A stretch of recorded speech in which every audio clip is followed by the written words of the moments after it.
Every year before the holidays, I make one of these gift making videos. Every single year. Now, throughout the years, I've gone through a lot of different gift ideas, and I'll leave some of the video links down in the description below, but somehow I managed to come up with 6 brand new ideas to share with you this year. So without further ado, let's get started with number 1.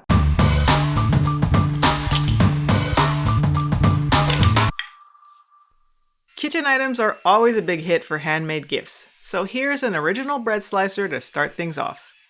I have 3 pieces of walnut that I'll cut to the same length. With the 3 pieces cut, I'll add some glue and assemble the pieces into a U shape. Then clamp it and let it dry.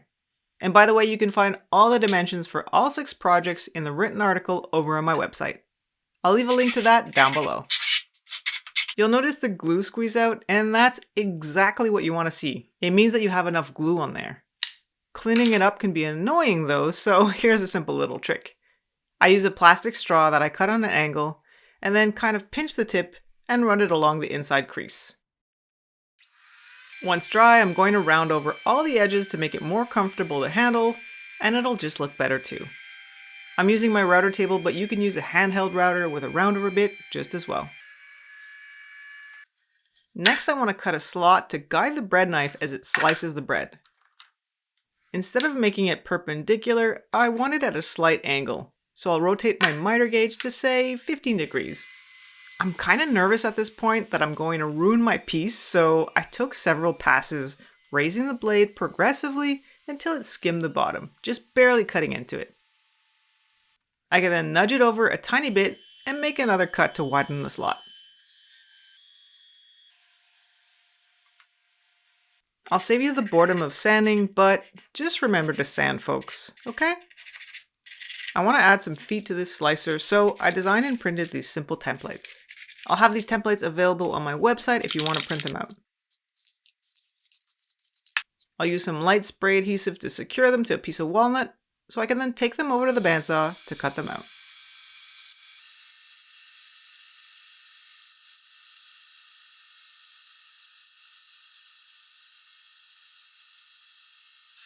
After cutting out a rough shape, I can refine it on the benchtop sander.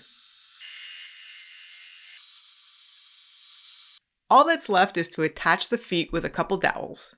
In hindsight, I think I could have just screwed them on from underneath, but of course I decided to make things complicated.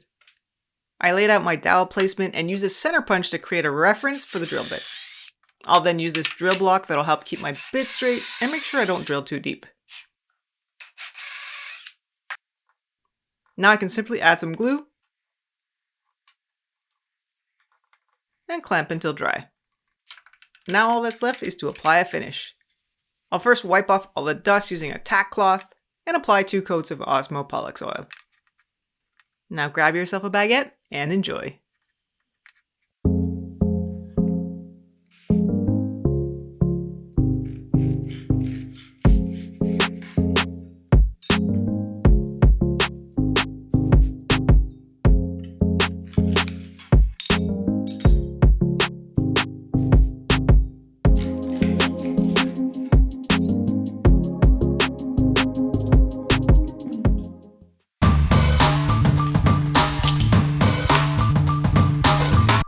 This one's a fun, easy project for all the beer lovers in your life.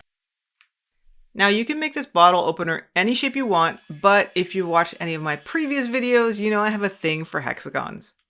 I built this hexagon jig a while back, and I'll leave a link to it in the top right corner if you want to check it out. The cutting process is simple. Basically just cut, rotate, and repeat. The idea is to insert this bottle opener right in the middle. So I'll start by connecting the opposite corners to find the exact center. Next, I'll mark the spot for 2 magnets.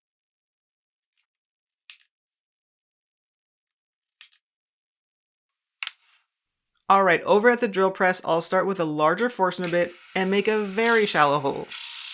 The closest bit size I have is 1 5/8, but you can invest in a 40mm bit if you plan to batch out a lot of these. Looking good, so now I'll switch to a smaller bit and drill as deep as I can without poking through. It's a good idea to practice on some scraps first to dial in the settings. And lastly, I'll drill the holes for the magnets.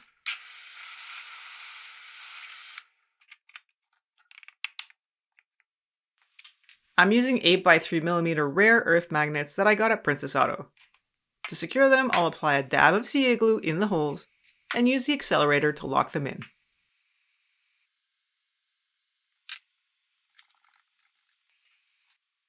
I'll use a little more CA glue, then drop in the insert and secure it with the provided screws. Now you could stop here, but I got myself an early Christmas present that I couldn't resist trying out. So I designed this little logo and used my new laser to engrave the bottle opener. I think it came out pretty nice. Now all that's left is to pop open a cold one and enjoy. It's a bottle opener, it's a fridge magnet, and a coaster all in one.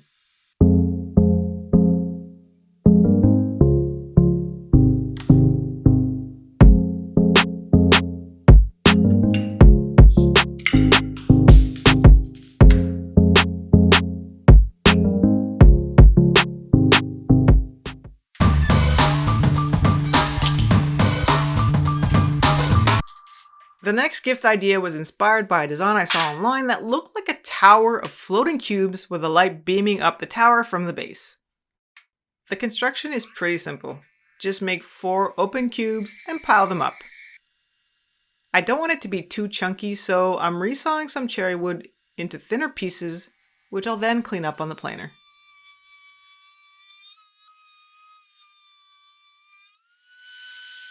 I'm going to create miter joints to assemble the boxes, so I'll start by tilting my blade to 45 degrees. Now you could simply run the pieces through like this, but it's not the safest or the most accurate way to get a clean cut. So instead, I'm going to use my 45-degree crosscut sled. It's basically a regular crosscut sled, but dedicated to cutting long miters or bevels. I'll first trim one edge off all my boards to create a reference edge. I can then set up a stop block so I can cut every single piece to the same length and end up with 16 identical pieces.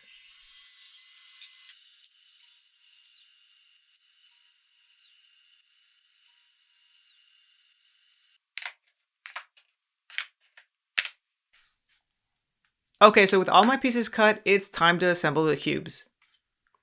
The easiest way I've found to do this is to lay it all flat, edge to edge, using some painter's tape to connect the edges. I'll then apply glue to the joints and fold it up into a cube. You'll notice a lot more tape here, and this is just to avoid having to clean up the squeeze out from the inside corners. Totally optional, but it definitely helps keep things clean.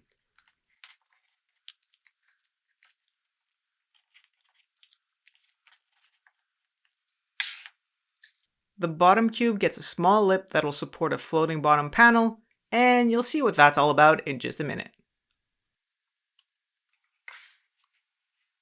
Once dry, if you find that your miters are open, just use a screwdriver to press the edges together and close the gap.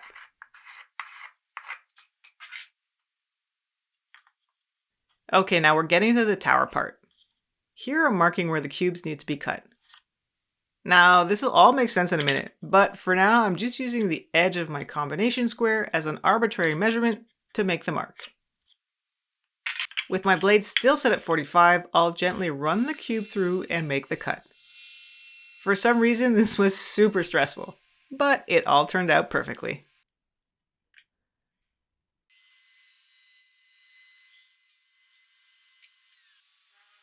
Once assembled, it'll be really hard to sand this thing, so I'll just get that done while I still can.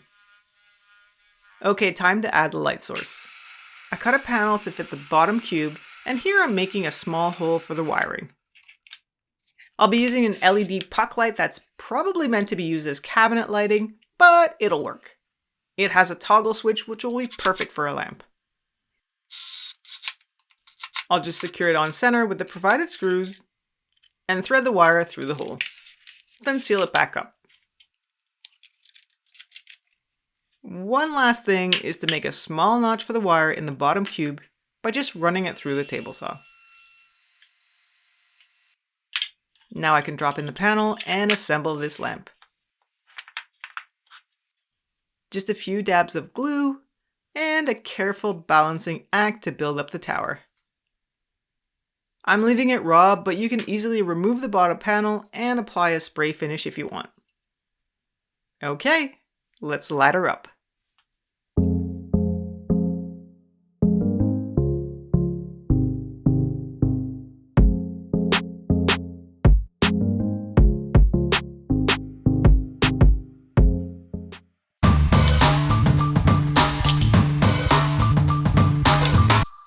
Next, we're getting festive with some unique holiday coasters.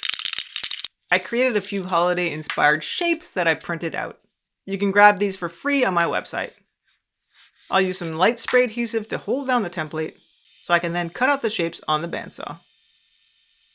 If you don't have a bandsaw, this might be difficult. The shapes are too small for a jigsaw, but if you have access to a laser cutter or a CNC, then you can cut these out cleanly. As for me, I'll do the best that I can on the bandsaw using a thin 1/4 inch blade. Cutting the curves is a little harder, but I seem to be getting better at this. Maybe. Since the bandsaw leaves ridges along the edges, I'll do a little sanding to clean up the shapes. You'll notice lines on the templates on top of the shapes. So the idea was to use a small saw to cut on the lines and create a bit of a 3D effect. I mean, you can't have a candy cane without stripes, right? We'll see how it turns out in the end, but I'm hopeful. Alright, with that done, it's time to pour these coasters. I've got these silicone molds, my shapes, and some fast curing epoxy. Oh, and of course some white pigment for a winter snow effect. I'll leave links to all of these down in the description below. Working with epoxy isn't as hard as you think. Just mix both parts in a cup, in this case 2 parts A and 1 part B, then mix it up. Then I can add my white metallic pigment, and then maybe some more, until I'm happy with the color. I'll first pour a thin base and then drop in the shapes face down and move them around a little to make sure no air pockets get trapped in those lines I cut. I can then top them up, but no need to go all the way to the top of the shapes. We'll be sanding those down later. The wood will want to float around in the epoxy, so I found some weights that I'll use to hold them in place while the epoxy cures. Anything plastic is a good option for this. The next day I can easily pop them out. As you can see, they don't stick to the mold and they come out nice and easy. Now the idea is to get them all down to the same thickness, about a 1/4 inch. I'll use some scraps to make a simple sanding jig using 1/4 inch plywood that'll surround the coasters and hold it in place while I sand them. This also happens to be the same thickness that I'm aiming for my coasters to be, which means I can just keep sanding, feeling the edges as I go until my sander bottoms out. I'm using 60 grit paper to really grind these down quickly. Just be careful that you don't overheat the resin or the shape might become a little deformed. It also helps to clean your sander often using a rubber cleaning block. Once all 4 are done, they should all be even in thickness. They're looking pretty rough though, so as a final touch, I'll polish them up. I set up a series of grits from 120 to 180 to 220 to 320 and finally 400 grit.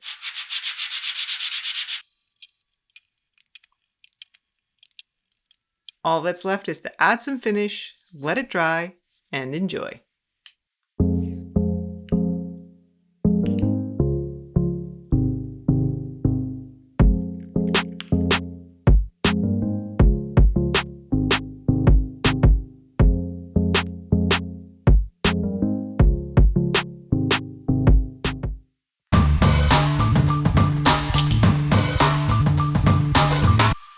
If anyone on your Christmas list loves to cook, this one's for you. I'm making a collapsible cookbook / iPad stand that can also be used as a serving board.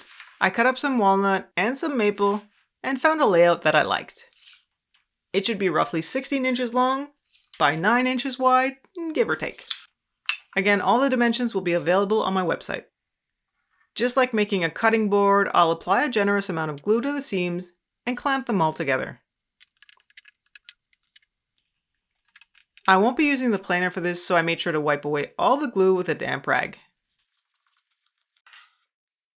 Once dry, I sanded with 80 grit just to get the faces nice and flat.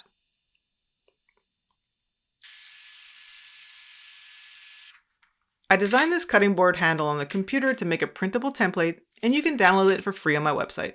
I'll leave a link down below. Using some light spray adhesive, I'll secure the template to the wood and press it down.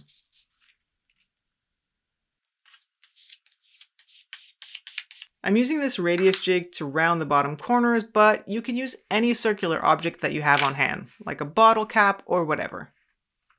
I'll use my bandsaw to cut out the handle. Now, I'm a little embarrassed to show you this actually because 1, I was too lazy to change my blade, and this resaw blade is making it impossible to cut curves. And 2, I probably could have and should have just used the jigsaw to do this. It likely would have been a lot faster and a lot cleaner. But luckily for me, there's nothing a little sanding can't fix. I started by smoothing out the lower corners, then used the spindle attachment to refine the shape of the handle. Much better. At this point, I didn't even notice that I forgot to drill the hole in the handle before pulling off the template, but I'll go back and do that later. Moving on to the other half of this stand, I'm going to attach these 2 pieces of walnut into a T-shape. But first, I want to break all the sharp edges, so I'll round over all the edges on the router table.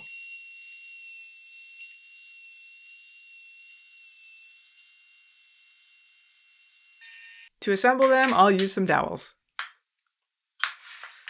Here I'm tracing some simple layout lines that I can use as a reference for my doweling jig.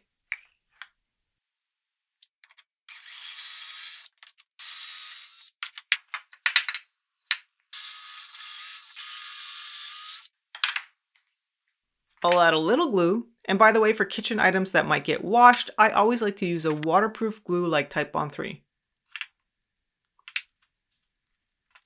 I'll add some clamps and let that dry.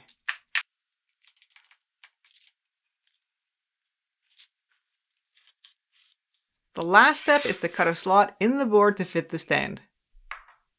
First, I'll roughly mark the width of the slot, then use those as a reference to trace out the slot. I'll use a Forstner bit at each end and drill all the way through.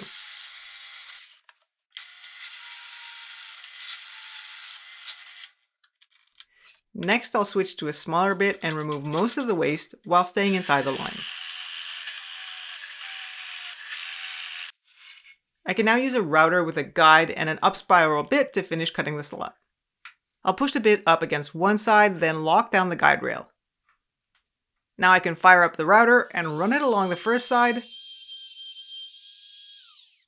then progressively lower the bit and run it again until I'm all the way through.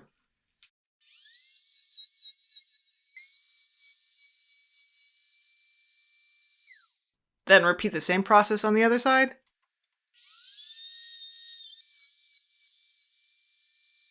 And voila, perfect slot. All that's left at this point are the finishing touches, like rounding over all the edges, sanding, and applying a finish. Again, I'm using Osmo Pollux oil just because it's a no-brainer wipe-on finish that's low VOC and can be done in a single day. Now find your favorite recipe and enjoy.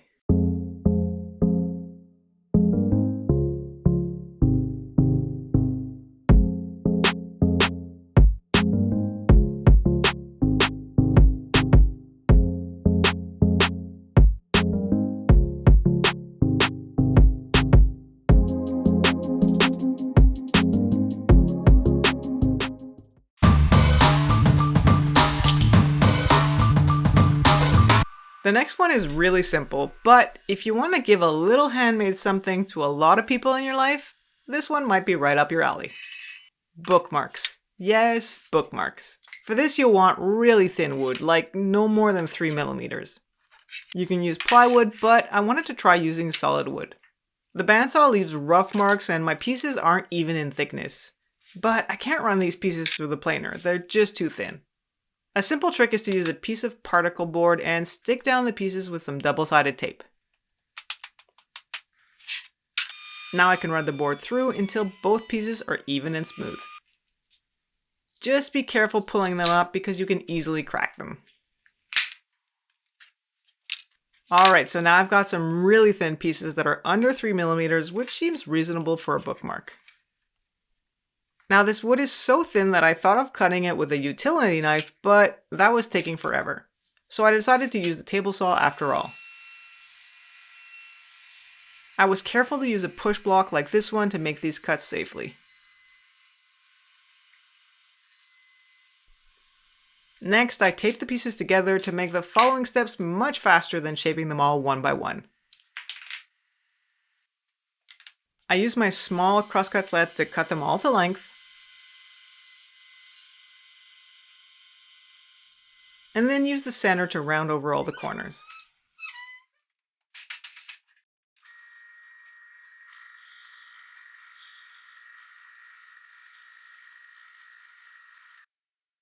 And lastly, I made a small hole at the top. And a little light sanding to remove any fuzzies.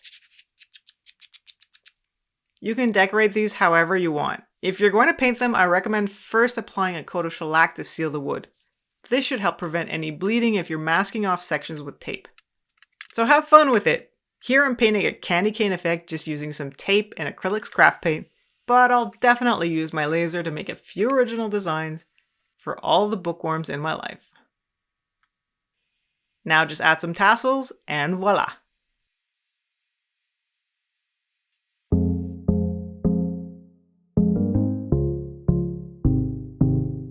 Hopefully you found some inspiration for your Christmas list. Here are some of my previous gift making videos that you can check out for even more ideas. Until next time, thanks for watching, happy holidays, and see you soon.